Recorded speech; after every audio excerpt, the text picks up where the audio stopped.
नमस्कार, मैं संजय खटाना आप सभी का हार्दिक स्वागत करता हूं। आज हमारे साथ हैं कपिल वर्मन जी, विचारक हैं, लेखक हैं, अच्छे वक्ता भी हैं। आज हम चर्चा करेंगे जो फेसबुक और सोशल मीडिया के जितने भी प्लेटफॉर्म हैं, यदि आप इन पर नज़र मारते हैं तो सिहरन सी उठती है, और जब समाज की तरफ देखते हैं तो शांति दिखती है। फेसबुक देखकर, सोशल मीडिया देखकर ऐसा लग रहा है कि भारत गृह युद्ध की तरफ जा रहा है। आज हम चर्चा इसी विषय पर करेंगे कि क्या वास्तविक स्थिति है और क्या सोशल प्लेटफॉर्म पर चल रहा है। कपिल जी, आपका स्वागत है। जी धन्यवाद। बर्मन साहब, सबसे पहले तो चूंकि आप एससी समाज से आते हैं, मैं ओबीसी समाज से आता हूँ, आज के परिवेश में जो चल रहा है, इस समय जो चल रहा है, बाबा साहब अम्बेडकर आपके आइडियल है, और बाबा साहब अम्बेडकर को मानने वाले लोग अगर तलवार की बात करें, माफ करना कि आपके आइडियल नहीं है? नहीं, मेरे आइडियल हैं, लेकिन मैं एससी की बात भारत का आइडियल है। भारत के आइडियल, भारत का आइडियल, और भारत का नहीं, लाइट ऑफ एशिया है, वो देश का दुनिया का आइडियल है। चलिए, हम यहाँ भी आपकी बात मानते हैं, स्वीकार है, हम अपने शब्दों को वापस लेते हैं। लेकिन मैं ये आपसे जानना चाहता हूँ, क्या उस अम्बेडकर साहब के मानने वाले आज तलवार की बात कर रहे हैं, आज मूंछ की बात कर रहे हैं, आज पूंछ की बात कर रहे हैं, आज मरने की बात कर रहे हैं, आज मारने की बात कर रहे हैं? एक टाइम था कि वो आईएएस बनने की बात करते थे, पढ़ने की बात करते थे, देश को आगे बढ़ाने की बात करते थे।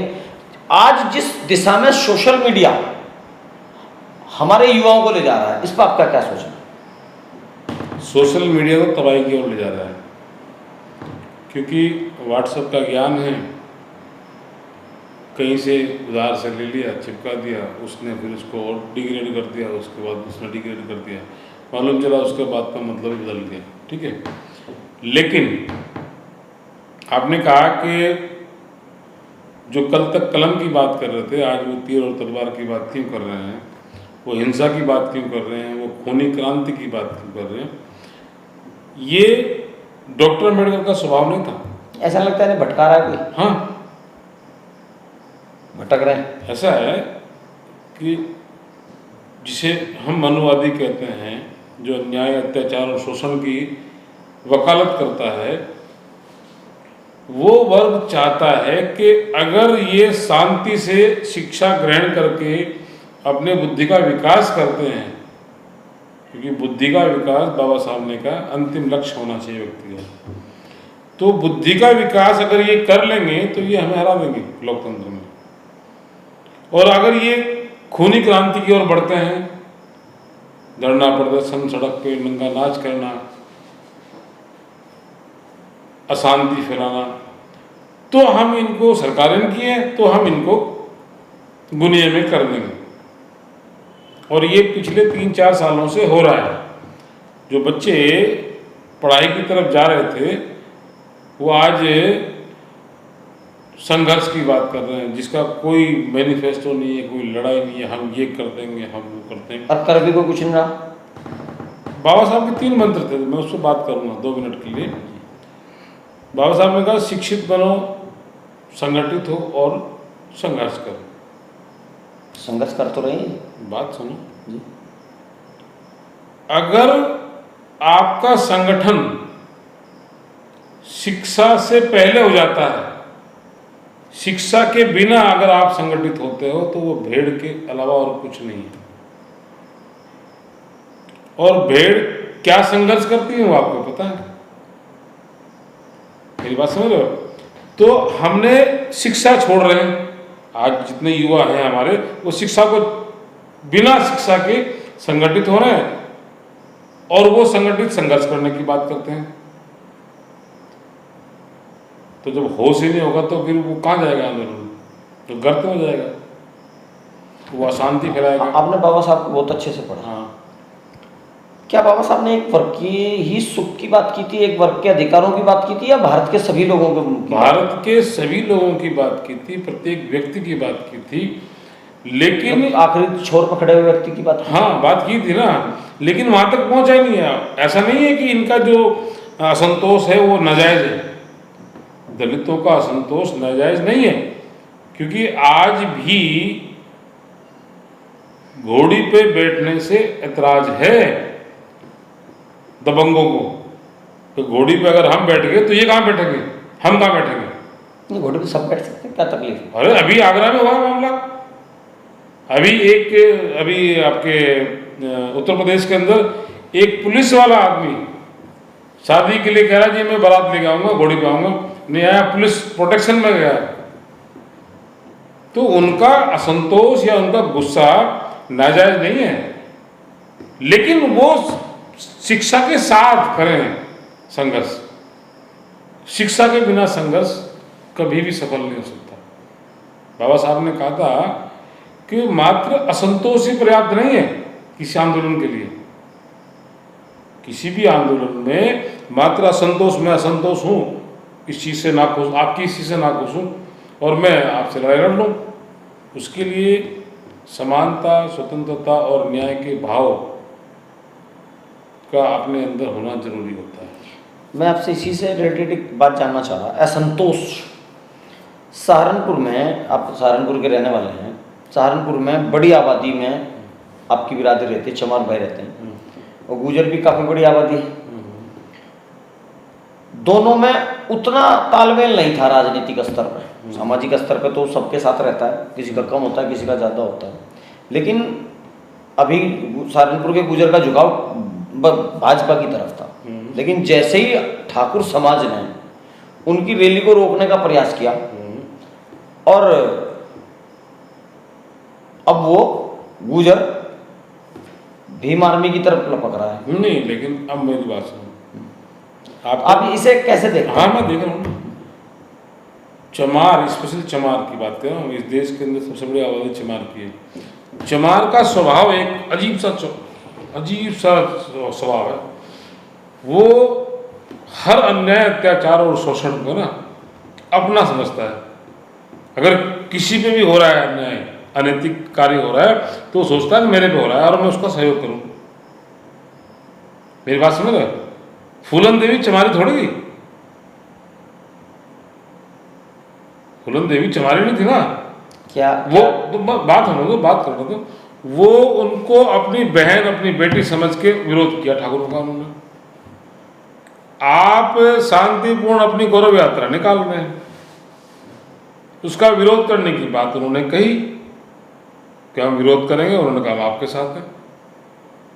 चमार हर अन्याय अत्याचार के साथ है, खड़ा रहता है बिल्कुल। और जब एक चमार खड़ा हुआ आपके साथ, तो निश्चित रूप से आपके भी नैतिक दायित्व होता है कि आप उसके साथ खड़ा है। और ये भाईचारा होने की एक, भाई आप भी तो शूद्र हैं, वर्ण व्यवस्था के अनुसार शूद्र तो हैं आप। चाहे आप अपने आप को ठाकुर कहें, अपने आप को कहें कि मैं बहुत बड़ा तीरंदाज हूँ, जमींदार हूँ, लेकिन जब हरिद्वार सुनो वाला खेल चल रहा, हम तो थे ही नहीं। नहीं, जब हरिद्वार में है ना, हरिद्वार में जब आप जाते हो फूल बहाने, तो वहाँ शूद्रों की श्रेणी में आते हैं, जहाँ चमार आते हैं। जब ये आपका खेल चल रहा था ब्राह्मण शूद्र वाला, हम तो थे ही नहीं, हम तो भारत मध्य। तो कांशी राम को जिसने फॉलो किया ना, वो तो समझता है कि जाट से भाट, चमार से कुमार, सारे के सारे गुजर, नाई, तेली, गोभी सब बहुजन समाज है, इनको हुक्मरान बनाना। वो अलग बात। मुझे तो लगता है कि वो अलग, कल तो आप चिढ़ रहे थे गुजर से, वो अलग, आज आपको इकट्ठा लग रहा है। वो अलग बात नहीं। एक व्यक्ति के चिढ़ने से समाज नहीं चिढ़ता है। नहीं, आप कल गुजर को अपना ये कहते थे कि ठाकुर ब्राह्मण तो अलग है, हमें तो ओबीसी मारता है। नहीं, आज ओबीसी प्यारा लग रहा है आपको, आज जाट भी प्यारा लग रहा है, आज आपको गुजर भी प्यारा लग रहा है। वो कुछ लोग जो राजनीतिक में चाहना चाहते हैं, वो द्वेष फैलाने की बात करते हैं। मैंने तो देखा है कि मैं तो अक्सर यही सुना कि ब्राह्मण तो हमें छदम रूप से मारता है, सीधे तो हमें ओबीसी मारता है, मंचों से सुना मैंने बात। नहीं, वो तो लठ है ना। तो वही तो इस देश के अंदर अगर सबसे ज्यादा अन्याय, अत्याचार और शोषण को समझ सकता है तो वो चमार है। वो जानता है सबसे पहले ब्राह्मणवाद के खिलाफ कौन खड़ा हुआ? चमार खड़ा हुआ। आप पिट तो आप भी रहे हो, मेरे 4 जूते लग रहे हैं, आपके 2 लग रहे हैं, आप करो रेस के 4 लग रहे हैं, मेरे तो 2 ही लग रहे हैं। बस इतनी सी बात है, पिट तो आप भी रहे हैं भाई। आप प्रत्यक्ष नहीं पिट रहे, आपकी आर्थिक स्थिति क्या 0 हो गई? कहते रहे आप अपने आप को ठाकुर हैं, कहते रहे हम अपने आप को जमींदार हैं, चौधरी साहब। ठाकुर का मतलब, ठाकुर को जाति नहीं होती डियर, ठाकुर तो एक अपने आप को मैं ब्रांड है। हाँ, तो आप कहते हैं इस बात को कि मैं बहुत बड़ा ताकतवर हूँ, चौधरी हूँ, चौधराहट तो बच्चे जब 10,000 रुपये में काम कर रहे हैं, कहाँ के तुम आपकी वोट चौधराहट? कौन कर रहा था सर? आपके बच्चे यहाँ सिडकुल में। हाँ, आपने कहा देखे? अरे मेरे गांव के 50 बच्चे मुझे मिलते हैं, ताऊ जी, चाचा जी, काम में तुम क्या कर रहे हो जी? हम तो नौकरी कर रहे हैं सिडकुल में। हाँ, तो कहाँ गए वो चौधरी भाई? भाई आपको अगर अपने सामाजिक, शैक्षणिक और आर्थिक आधार को मजबूत करना है तो नागरिक बन जाओ, समझे ना? ये जाट गुजर चमार, और सुनो, राजनीति सीखनी तो चमारों सीखो। सबसे नीचे, सबसे कमजोर मानने वाले आप लोग मानते थे ना, उसने 4 बार शासन बना लिया, 4 बार राज कर लिया, देश के सबसे बड़े सूबे में 4 बार राज कर दिया, ठीक है? और सुपर चीफ मिनिस्टर का है। आप कहाँ हैं? आप एक बात, आपका सुनो मेरी बात, सुनो मेरी बात, आप नागरिक बनो ना। हमने नहीं, मेरी बात सुनो, हमने बहुजन समाज बनाया ना, ये बहुजन समाज में तो आपका छदम, अरे सुन तो लीजिए, छदम था, अरे सुन तो लीजिए, बात छदम की नहीं थी, कल्पना थी, बहुत बड़ी, बहुत बड़ी कल्पना थी। नहीं, अब मैं एक मिनट मेरी बात सुनिए प्लीज, प्लीज। हम अपनी बात कर रहे हैं, हम आपके साथ जाते हैं तो वहां आप हमें सेकंड लाइन में खड़ा करते हैं जब आपकी सरकार आती है कि वहां आप रहते हैं। हम अखिलेश के साथ जाते हैं तो वहाँ ओबीसी के नाम पर वो खड़े रहते हैं, फिर हम वहाँ सेकंड पर रहते हैं। अब हम भाजपा के साथ गए, हम वहाँ ठाकुर फर्स्ट पर खड़ा, सेकंड पर खड़े, जाए किसके साथ? मैं तो आपको मैं ये कहता हूँ कि आप किसी के साथ न जाओ, आप नागरिक बन जाओ।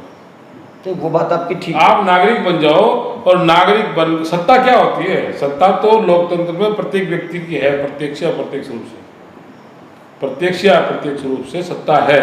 सत्ता भाजपा की, इसका मतलब ये नहीं कि मैं कहूँ कि मेरी सत्ता नहीं है, सत्ता है मेरी। और इनका क्या करेंगे जो सत्ता का दुरुपयोग कर रहे हैं? कौन? जो लोग जबरन लोगों के खिलाफ मुकदमे दर्ज भाई विरोध, आप विरोध ही नहीं करोगे? कैसे विरोध? एक बात सुनो, कैसे विरोध? सुनो, सुप्रीम कोर्ट ने एट्रोसिटी एक्ट को कमजोर किया है ना, देश के दलितों ने उसका विरोध किया और बड़े पैमाने में किया। केंद्र की सरकार को विवश होके उस अधिनियम को और मजबूत करना पड़ा। मेरी बात समझ? आप ये कहते हैं कि आज जो हमारे जनप्रतिनिधियों को डरा के, अगर हम, मेरी बात सुनो, अगर हम सिर्फ मरने मारने पे रहते तो हम क्या कर पाते? संगठित हुए एक मकसद के लिए, और हमने बदला,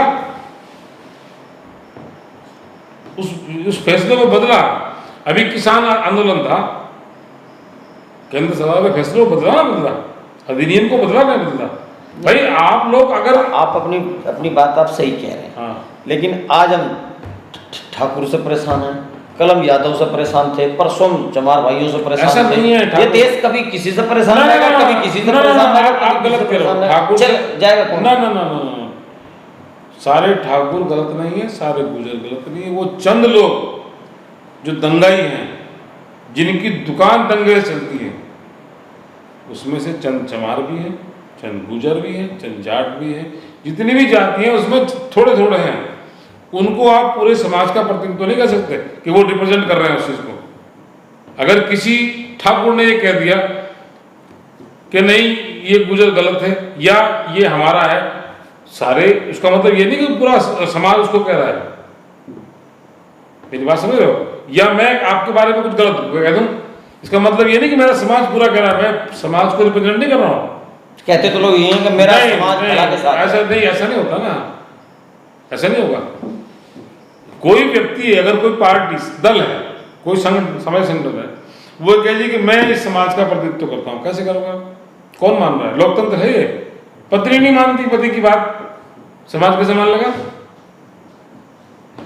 ये अवधारणा है ना, ये जितनी फेसबुक मीडिया में चल रही है, ये चंद लोग ही हैं, चंद लोग जहर परोस रहे हैं और चंद लोग जहर को ग्रहण कर रहे हैं। बाकी दुनिया चल रही है एज इट इज। रोटी का लाला पड़ रहा है, रोटी के लिए संघर्ष कर रही है। गुजर जाट की तो बात ही अलग है। तो मेरे भाई, ये जो है ना, हम नागरिक नहीं, ऐसा नहीं लगता कि जो देश में एक व्यवस्था बनी थी आरक्षण की, राजस्थान में भी आया, उसका रिजल्ट भी गुजरों में देखने को मिला। ऐसा तो नहीं कहीं कि इन्हें ऐसा लगा हो कि इनको नए रास्ता पकड़ा दें, नफरत का लट लिए घूमते रहे, अपने हक ही ना मांगे? नहीं, देखो, ये भारतीय जनता पार्टी ने पिछले चुनाव में मीर बोझ को उठाया। मैं सहारनपुर में, मेरा छोटा सा गाँव सोनोटी खरकड़ी, मैं सहारनपुर में था, तो मेरे गांव के मेरे बच्चों ने बोला, भतीजों ने बोला कि चाचा जी गुजरों ने स्टैंड पे, अड्डे पे एक बोर्ड लगा दिया मीर वॉच का, और हम उसका विरोध करेंगे। मैं क्यों? तुम विरोध क्यों करोगे? मगर तुम्हें पता है ये शुद्ध राजनीति है। मीर वॉच का पता नहीं है गुजरों को, और जिनको पता है वो किस तरह इस्तेमाल कर रहा है उसे पता नहीं है। मगर तुम्हें अच्छा लग रहा है, अगर तुम्हें चाहिए कि हमें भी चाहिए, तुम लगा लो, अपना रविदास का लगा लो, अम्बेडकर का लगा लो। मैंने कहा बेटे इस राजनीति को समझो, विरोध करोगे। वो चाहते हैं चमार में और गुजर में लड़ाई हो, वो चाहते हैं चमार में और गुजर में कई जगह हुई भी, हुई। वो चाह रहे थे खेड़ी में तोड़ दिया था, ध्रुवीकरण हो, ध्रुवीकरण हो, और यही साजिश थी। तो हमने कहा नहीं, ऐसे नहीं करना है। मैंने कहा तुम मुझे समझाओ। उन्होंने लगाया है गुजर प्रत्याहार। तुम गुजर प्रत्याहार के बारे में बताओ, गुजर प्रत्याहार थे कौन, उनके क्या क्या योगदान है इस देश के लिए। जिस दिन ये बताओ भाईचारा बढ़ जाएगा। लेकिन क्या है कि आज की राजनीति द्वेष और घृणा पर आधारित है, और जो नई पौध आ रही है, जिनको विधायक बनने का, जिनको सांसद बनने का, या जिनको जैसे भी जो बनना चाहते हैं, वो चाह रहे हैं कि घृणा और द्वेष के बिना मेरा उद्धार नहीं हो सकता। मीडिया भी यही चाह रहा है। जितने भी मीडिया के जो नए आ रहे हैं या पुराने हैं या बड़े बड़े जो भी आपके दिल्ली से या नोएडा से हैं, वो घृणा के अलावा बात ही नहीं करते। तो आपको लबोलबाब क्या लगता है, ये कोई साजिश है? कौन हो सकता है? क्योंकि देसी साजिश हो, ये रिवाज, राजनीतिक साजिश हो, सत्ता प्राप्ति का रिवाज बन गया है, सिस्टम बन गया है कि जितनी घृणा, जो व्यक्ति जितना घृणा, एक भी राजनीति से कुछ चुनाव सभी एक भी राजनीति को चुनाव, ये आप समझ नहीं रहे हैं। ये जितनी भी पार्टियां, मैं ये नहीं कह रहा हूं भारतीय जनता पार्टी घृणा परोस रही है, जितनी भी पार्टियां हैं या जितनी पार्टियां जो सहारनपुर में हो रहा है, हाँ, आप उसी पे थोड़ा सा, आप उसी बेल्ट पे चर्चा करें। हाँ। गंगौर देवबंद, अगर ये ठाकुर और गुजर ही आपस में लड़ते हैं तो देवबंद सीट पे ठाकुर नहीं जीत सकता और गंगौर सीट पे गुजर नहीं जीत सकता। तो मैं भाजपा की कहा, दोनों भाजपा के प्रत्याशी हैं, दोनों जगह भाजपा हार रही। नहीं, मैं ये कह रहा हूं, तीसरा भी कर सकता है। मैं आगे की बात कर रहा हूँ, मैं यहाँ की बात नहीं कर रहा हूँ। अरे ठाकुर जीत गया तो क्या कर लेगा, और गुजर जीते तो क्या कर लेगा? कुछ नहीं, ठानो तक नहीं अपनी बात में। जो व्यक्ति लोकतांत्रिक व्यवस्था को नहीं जानता है, जो विधायक का मतलब समझता है, आज अक्सर जितने भी विधायक हैं चाहे भाजपा के हैं, वो कहते हैं हम सरकार है। एक विधायक, मात्र विधायक अगर ये कहता है कि मैं सरकार हूं तो वो मूर्ख है। वो विधायक का सदस्य है, वो विधायक का है, वो कार्यपालिका का सदस्य नहीं है। सरकार कार्यपालिका होती है, आप मात्र विधायक। हाँ, तो इन्हें पता ही नहीं किस चीज का कि मेरी ताकत क्या है। मैं कानून बना सकता हूँ, मैं कानून पूछ सकता हूँ, कानून में वर्णन कर सकता हूँ, है ना। सड़कें बनाने तक ठेकेदारी कर रहे हैं, सिर्फ ठेकेदारी। इनका काम क्या है कि कितनी योजना आई, इससे कितना कमीशन लेना है, इसको अधिकारी को ट्रांसफर करनी, और कुछ नहीं। तो सबसे पहले युवाओं को, चाहे वो किसी भी जाति विशेष का, आज की ये हमारी जो मीटिंग है, इसमें हम ये मानने के जो चल रहा है, जो आजकल के बच्चे कर रहे हैं, ये राजनीतिक पार्टियों का या कुछ चंद लोगों का एक राजनीतिक षड्यंत्र है। इसके अलावा कुछ नहीं, कुछ नहीं। जो द्वेष दिख रहा है, बढ़ रहा है, वो कुछ नहीं है। ये सिर्फ फेसबुक पे हो रहा है सर। जनता में जाकर देखो, आप कोई दिक्कत, आप गांव में जाकर देखो, आप गांव में पूछो सर, आप किसी भी सहारनपुर गांव में चले जाओ, जो मजदूर है, जो किसान है, जो खेती वाले काम कर रहे हैं, उसे पूछो हाँ भी क्या हो रहा है, अरे हमें तो पता ही नहीं, साले फुर्सत ही नहीं मिलती। सुबह जाते हैं, शाम को आते हैं, थके आ रहे हैं, रोटी खाते सो जाते हैं। आप कपिल वर्मन जी से अभी आपके सामने लंबी चर्चा हुई, रोचक चर्चा हुई। बहुत सारे लोग सुबह घर से निकलते हैं, कोई किसी की आईटी सेल में काम कर रहा है, कोई किसी की आईटी सेल में काम कर रहा है। सोशल मीडिया का जो प्लेटफॉर्म है, ये इतना बढ़िया प्लेटफॉर्म है, हम एक दूसरे की मदद एजुकेशन के लिए कर सकते हैं, व्यापार के लिए कर सकते हैं। लेकिन उसको करने के बजाय हम अगर कुछ कर रहे हैं तो सिर्फ और सिर्फ नफरत परोस रहे हैं। क्या अगर सहारनपुर में गुजर रहता है, वो राजपूत और अन्य दूसरी बिरादरियों को वहां से बाहर भेज सकता है, या देश के बाहर भेज सकता है, या मुसलमानों को हम कहीं देश से बाहर भेज सकते हैं? सबको यहीं रहना।